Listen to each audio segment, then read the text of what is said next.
Welcome back to 843 TV. We're here now with Mr. Matthew Clark. He is the president of the Hardeeville Chamber of Commerce. How are you today? I'm doing fine, thank you.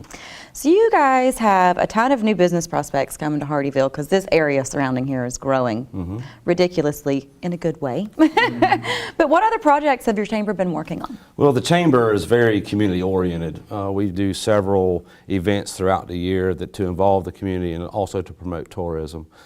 We do a bass fishing tournament in conjunction with a cornhole tournament.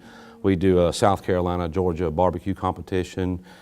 This past year, we got involved in doing a toy drive for the local, less fortunate families in Hardeeville, and that was very successful.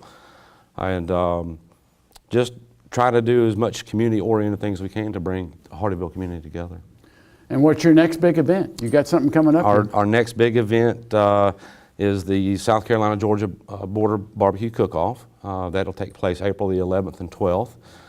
So maybe right before your event, people can come and have barbecue, and then they can come and have the It's like the epitome of where we are right now. So where do you do this? This year we're going to do it out at 8088 Speedway Boulevard. It's formerly the Stallions nightclub was there. A new group, the Music Vault, that's got some local owners, are going to be having a music venue there, and they're helping us promote our event. It ought to be pretty huge. We got some new sponsors this year with Sweet Tea Grill over in Port Wentworth, Looney Jumps as an inflatable company, the Brad Wells Band, as well as Chuck Courtney Band will be there for Friday night's event. So is this sanctioned like a normal, where you provide them all the food they cook? Yes, sir. all the raw meat? Yes, sir. The Chamber of Commerce will be providing all the competitors with the pork butts and the ribs and chicken wings for Friday night. It's a South Carolina barbecue sanctioned event. Next year we hope to get on board with the Georgia Barbecue Association and get them to sanction it, just to make it a little bit more competitive for both the states. Yeah, they have 800 judges in South Carolina certified to judge barbecue. And looking for more. Really? More. Yes. I was about to say, they probably stay busy. They're experts. Yeah, they go everywhere every weekend. Since doing this event for the last 4 years, I have learned just how big the whole barbecue competition That's really serious is. business. Yes, it's very serious. These guys don't play with it. They're not their backyard barbecuers. Oh, no. Yeah. No, A couple of these guys have their own trucks with huge cookers. Yeah, huge,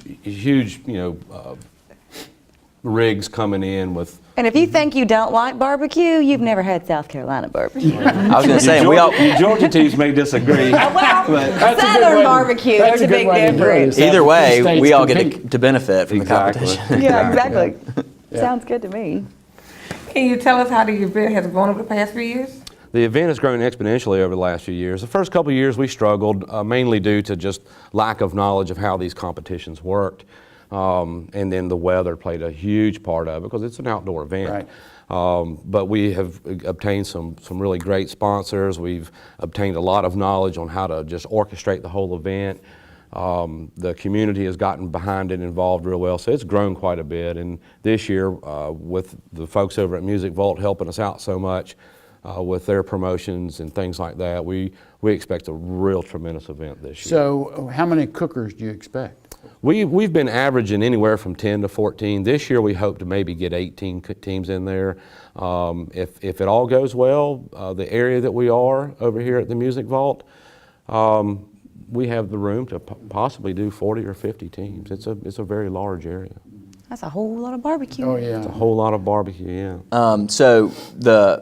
I have two questions. First of all, how many teams from each side are you getting, South Carolina and Georgia? And then what's your strategy behind having them be included as well? Well, the teams have been running about half and half. 4, 5, 6 teams from Georgia and 4, 5, 6 teams from South Carolina, which works out pretty well. The reason for the South Carolina-Georgia barbecue cook-off primarily is our proximity to Georgia. Sure. Hardeeville is just neighbors. minutes away, exactly. And there's also some differences in the way both states do their barbecue. So we just felt like that would be just a really fun thing to do, to have because it's a competition, but to have it also interstate. There's nothing funnier though than to listen to like professional barbecuers argue over the difference. There's It's an like art the two to it. Oh my gosh. And then North Carolina, because I lived up there for a while, same thing. It's pretty funny. But what can visitors expect when they come? Well, they expect a really good time. This year, the Friday night, we're having our wing ding. So the visitors that come there, they can have the chicken wings and live music and just go around and meet some of the teams and see what all's involved with the competition. And then Saturday is more of a family-oriented time where we have the inflatables for the children. That's when the actual competition is that will be judged by the South Carolina Barbecue Association. The award ceremony will be there. We'll have vendors there from where people selling honey and produce and things of this nature. And it's in South Carolina, like Local arts goodies. and crafts, kind of thing. So it ought to be a whole lot of fun for all the families and everybody. Okay, so for people who want to find out more information, can they just go to the Chamber's website? They can go to the Chamber's website or probably be a lot faster if they could just call the Chamber at 784-3606. Talk to Ava Comer. She's the executive director there.